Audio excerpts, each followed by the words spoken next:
Bienvenue dans le podcast à contre-courant, le podcast des mères audacieuses, le rendez-vous inspirant qui met en lumière des femmes et des hommes qui ont choisi de redéfinir leur trajectoire, de créer leur propre voie et de conquérir leur indépendance. Je suis votre hôte, Nathalie Grimaud-Morvillet, et je suis honorée de vous accompagner dans ce voyage extraordinaire. Après plus de 15 ans en tant que salariée dans le domaine du marketing digital et après 4 discriminations à la maternité, j'ai décidé de prendre mon indépendance pour mieux profiter de mes enfants sans renoncer à ma carrière professionnelle. Avec la tribu digitale, j'aide désormais les parents à en faire de même. Dans ce podcast, à chaque épisode, nous vous présenterons des histoires captivantes de mères audacieuses, de pères engagés, mais surtout de parents déterminés qui ont trouvé le courage de se réinventer pour mieux concilier leur vie personnelle et professionnelle. Qu'il s'agisse de maman, de papa ou de famille, notre podcast est un espace où chacun peut trouver une source d'inspiration, de conseils et de perspectives pour embrasser un avenir empreint de flexibilité, d'épanouissement et de conciliation, ainsi que de succès. Si vous êtes à la recherche de nouvelles manières de penser et ou de travailler, ou encore d'astuces, c'est le podcast qu'il vous faut. Prenez dès à présent votre boisson préférée et c'est parti. Retrouvons-nous dans le nouvel épisode du jour.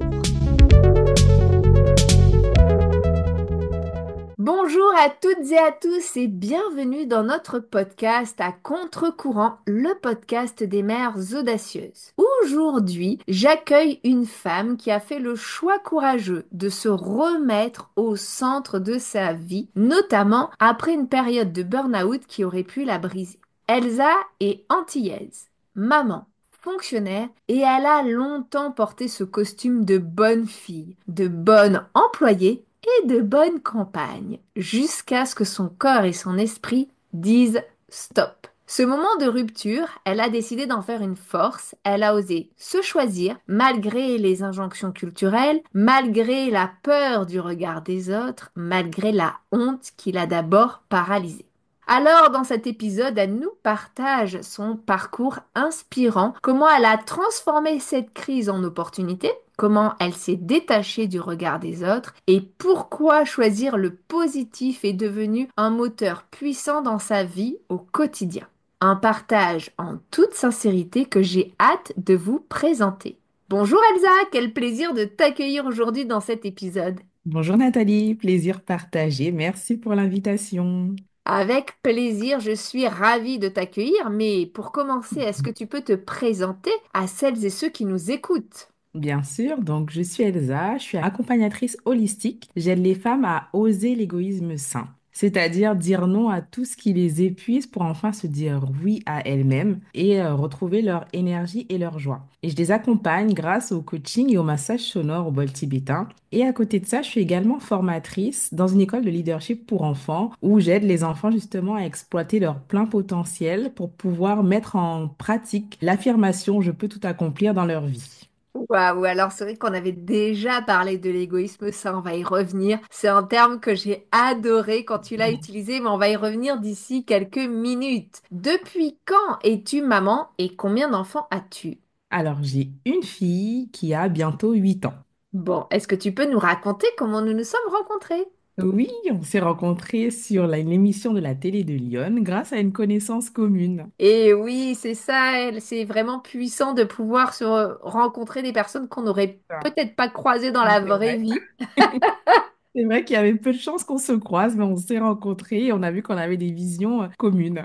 Exactement, et ça c'est absolument superbe. Si tu étais une femme à impact connue, qui serais-tu? Mais surtout, pourquoi?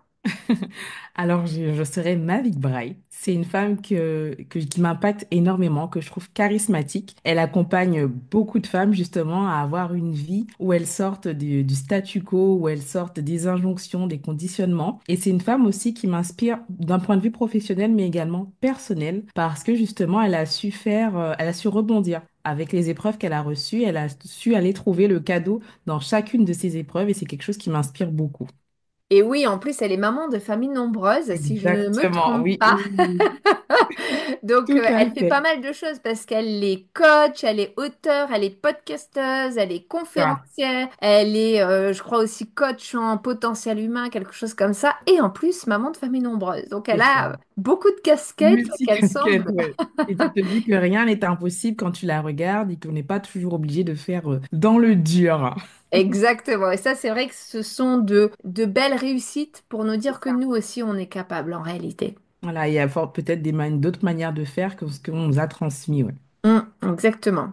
Bon, pour rentrer dans le vif du sujet, est-ce que tu peux nous raconter à quoi ressemblait ta vie avant ton burn-out, aussi bien sur le plan personnel que professionnel? Alors, avant mon burn-out et pendant des années, j'avais un mix de costumes, si on peut dire, un mix entre la gentille fille, la bonne élève et la femme forte. Et donc, à l'âge adulte, ben ça a donné que j'étais dans un travail qui ne m'épanouissait pas et je restais quand même parce que j'avais cette petite voix qui me disait, il faut tenir. Et en fait, même si j'avais conscience que j'étais en train de m'éteindre, bah, c'était comme si je me sentais un peu comme enchaînée, je pouvais pas lâcher. Et d'un point de vue perso, c'était un peu la même dynamique. Je voyais bien qu'il y avait des relations qui ne matchaient pas avec qui j'étais, mais je restais quand même de peur d'être seule. Il y avait vraiment ce truc de se sentir figé, la peur de pas d'aller au-delà de ce qu'on attendait de moi, en fait.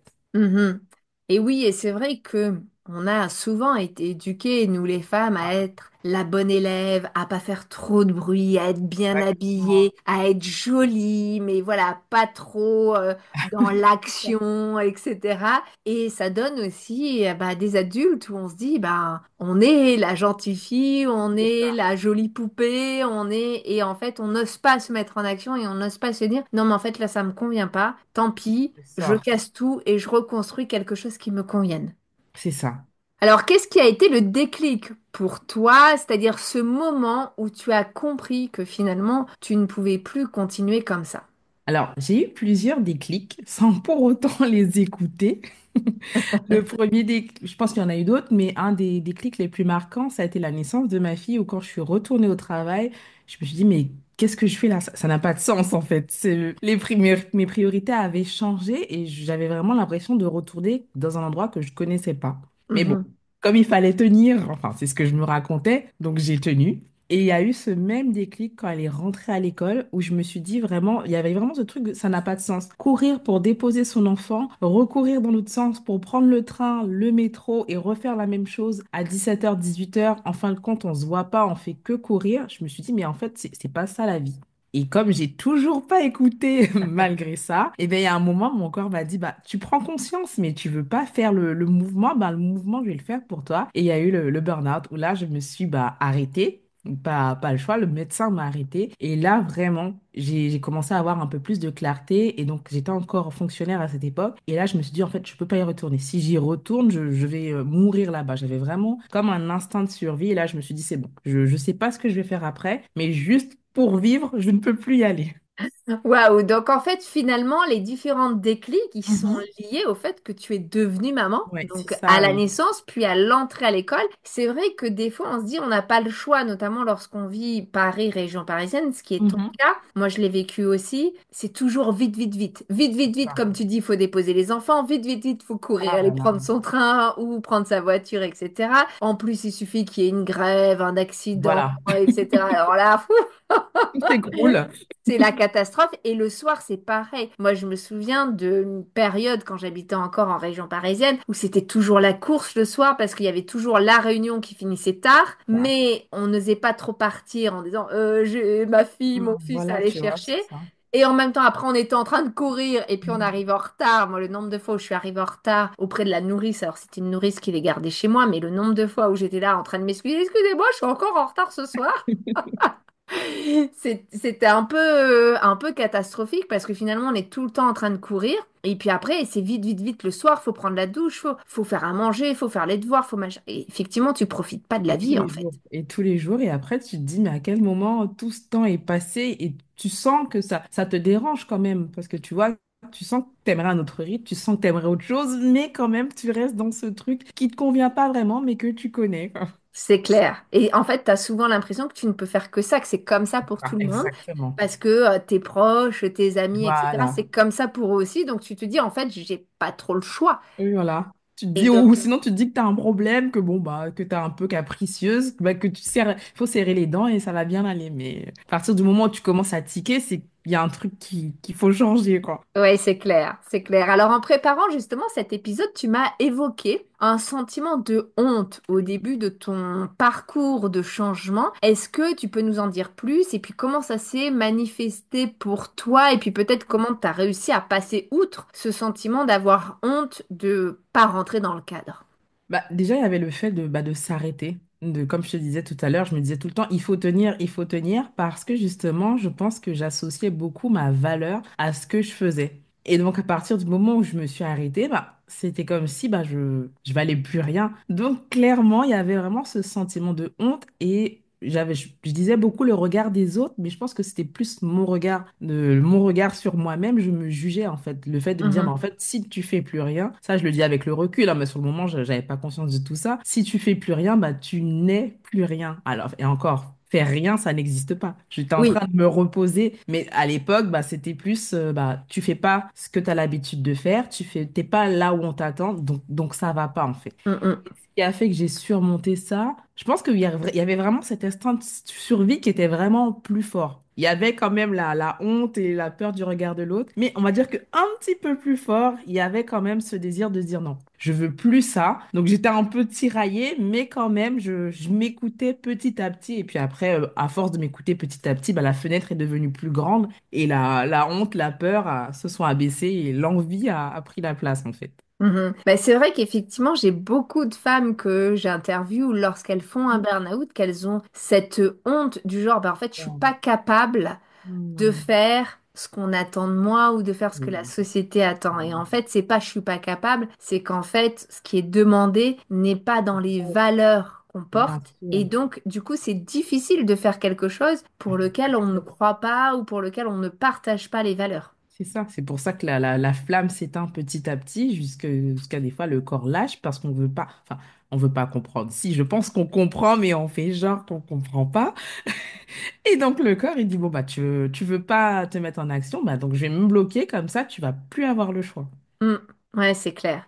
Alors, en tant qu'antillaise, Mhm. tu parles aussi d'un poids culturel important. Qu'est-ce que ce regard des autres représentait pour toi et puis comment tu as réussi à t'en détacher puisque aujourd'hui, voilà, le regard des autres, tu t'en fiches.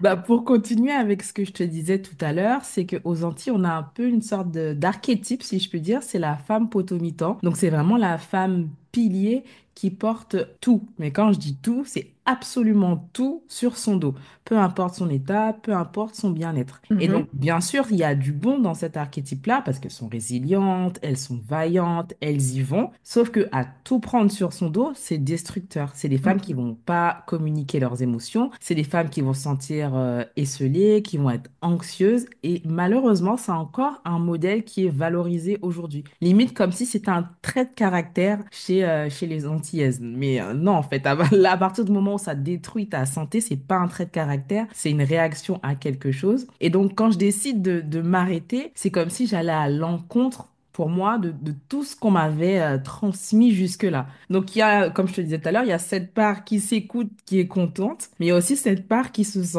très seule parce que clairement, elle n'a pas eu les modèles de femmes qui se reposent, de femmes qui disent, ah là, je suis fatiguée, j'arrête. Non, c'était go, go, go, on y va, toujours plus, toujours plus. Et donc, j'ai comme un peu l'impression de trahir, on va dire, le clan. ouais, je comprends. Parce que, tu vois, je retrouve ce que tu dis, plutôt en France Mhm. métropolitaine, mais tu vois, dans les années 80, moi, je me souviens des femmes, alors notamment ma mère ou d'autres femmes, hein, les copines de ma mère, qui finalement s'arrêtaient jamais. Oui, voilà. Parce que comme elles avaient cette possibilité de travailler, comme elles avaient cette possibilité d'indépendance, il fallait qu'elles prouvent au monde entier, et peut-être même à elles, qu'elles Mhm. étaient à la fois capables de travailler, à la fois capables de gérer les enfants, à la fois capables de tenir une maison, etc. Et que quelque part, bah, comme elles avaient voulu travailler, il fallait qu'elles assument tout, tu vois. Mhm. Et je retrouve un peu dans ce que tu dis. Je Oui. retrouve un peu ce schéma-là où beaucoup se sont épuisés, mais se sont pas arrêtés pour autant, hein, mais se sont épuisés à vraiment tout faire pour montrer, démontrer que en fait elles n'avaient pas volé le fait de pouvoir travailler et qu'elles étaient capables de tout assumer. Or, C'est en ça, mais réalité, c'est pas possible. à quel prix, c'est ça, bah C'est oui. ça. Bon, quel a été le premier petit pas vers le fait de te choisir et puis comment tu as amorcé ce changement concrètement, peut-être étape par étape? Mhm. Bah, le premier pas, ça a été de d'abord, on va dire m'arrêter, mais d'abord aller voir le médecin. Vous dire, OK, là, c'est bon, je sens que ça va pas, je vais voir le médecin et décrire mes symptômes. Et là, OK, je me suis arrêtée. Et quand je me suis arrêtée, c'est là où j'ai commencé à avoir de la clarté parce que tant que je continuais à aller travailler, il y avait ce truc, il faut tenir, limite qui était alimenté par le stress, je pense. Et quand je me suis arrêtée, il y a eu un peu plus de calme, plus de clarté, plus d'introspection. Et là, il y a eu la place pour des nouvelles idées. Des nouvelles idées, Mhm. démissionner, des nouvelles idées de formation, des nouvelles idées de mode de vie. Et c'est là vraiment où j'ai démissionné et j'ai commencé justement à me former à l'accompagnement. Et petit à petit, plus je me formais, plus j'avais des idées, plus c'était clair ce que je voulais faire. Et voilà. Et tu as pu te mettre en action sans avoir trop peur justement de ce changement parce que pareil, j'ai interviewé plusieurs Mhm. mamans qui étaient dans la fonction publique, hein, un peu Ouais. comme toi, et qui me disaient la principale peur, c'était de me dire est-ce que je suis capable, est-ce que je vais suffisamment en vivre, donc suffisamment facturer hein, pour pouvoir être à l'aise financièrement. Voilà, toutes ces peurs-là, un peu qui sont liées quelque part au syndrome de l'imposteur. Oui, bien sûr. Alors, la peur, elle était là, hein, clairement, mais comme je te dis tout à l'heure, il y avait c'est vraiment cet instinct de survie en mode, mais si je retourne là-bas, c'est la fin. Et donc, je me suis dit, bah, de toute manière, je vais pas y retourner, donc autant aller tester, autant aller faire des choses qui me plaisent et qui me font vibrer. Mhm.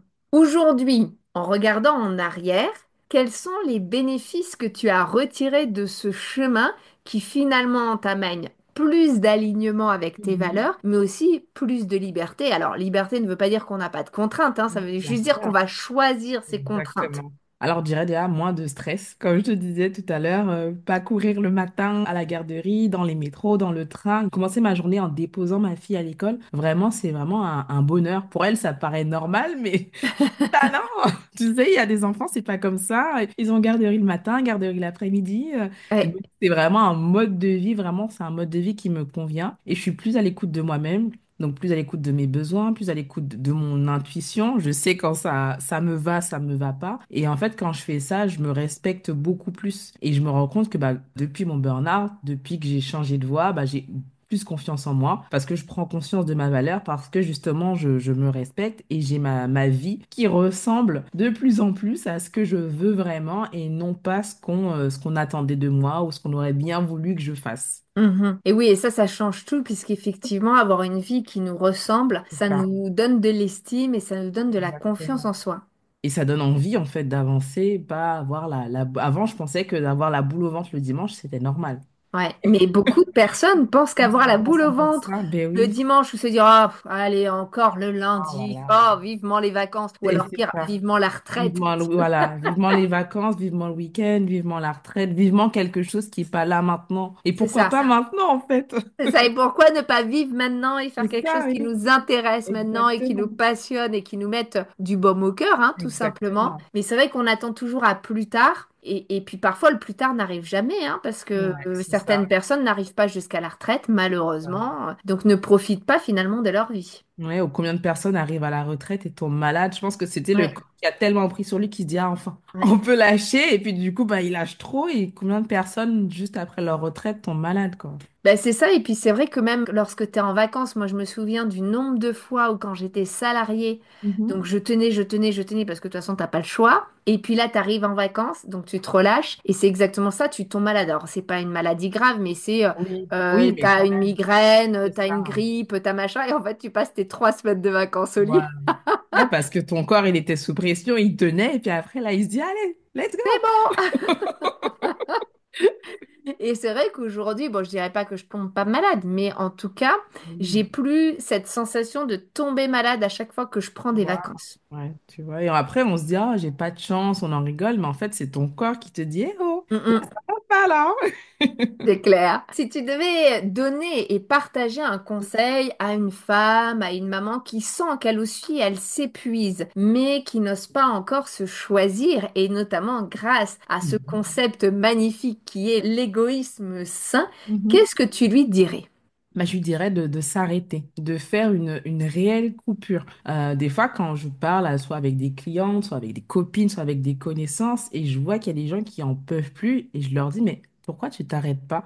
Et là, il y a le grand blanc, la panique dans les yeux. Bah, et j'ai été cette personne à dire, mais je peux, on se dit, je peux pas. Bah, si, en fait, si t'en peux plus, enfin, les arrêts, ça sert à ça. S'arrêter, pas forcément au travail. Là, je parle du travail, mais ça peut être s'arrêter, faire un week-end, faire une réelle coupure, en fait. Parce que tant qu'on est dans l'action et qu'on est en train de s'épuiser, s'il n'y a pas de coupure, on peut pas avoir de clarté mentale. Vraiment faire une pause dans le corps pour que le niveau de stress s'abaisse et que le cerveau puisse réfléchir correctement et ensuite voir les idées qui nous viennent parce que je suis persuadée qu'on a les idées à l'intérieur de nous, même si on les tasse et qu'on n'ose pas les dire, elles sont là, en fait, nos idées.